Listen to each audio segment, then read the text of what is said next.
बस्ती के शुरू में एक बड़ा घर था।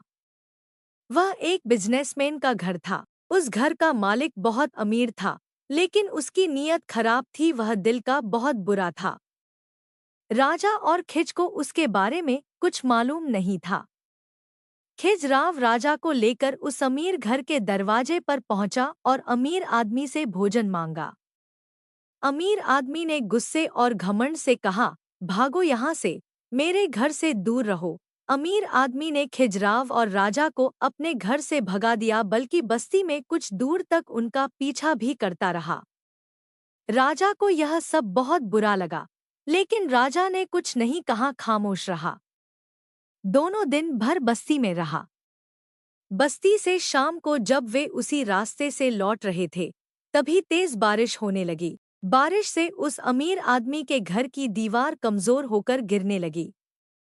बारिश रुकने के बाद खिजराव ने राजा से वही गिरती हुई दीवार ठीक करने को कहा। राजा ने हैरत से खिजराव को देखा। राजा से अब और रहा नहीं गया।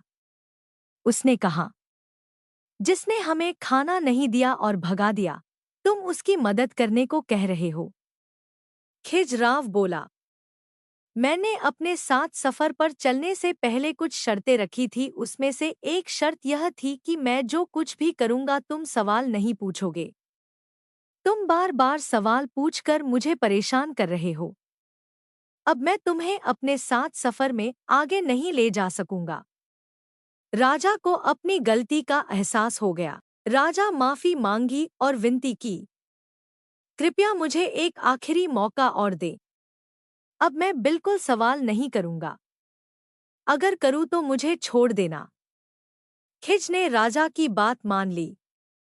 राजा ने उस अमीर आदमी की दीवार जोड़कर सही कर दी। दीवार जोड़ने के बाद दोनों आगे बढ़ गए। वे चलते चलते एक नदी के किनारे पहुंचे।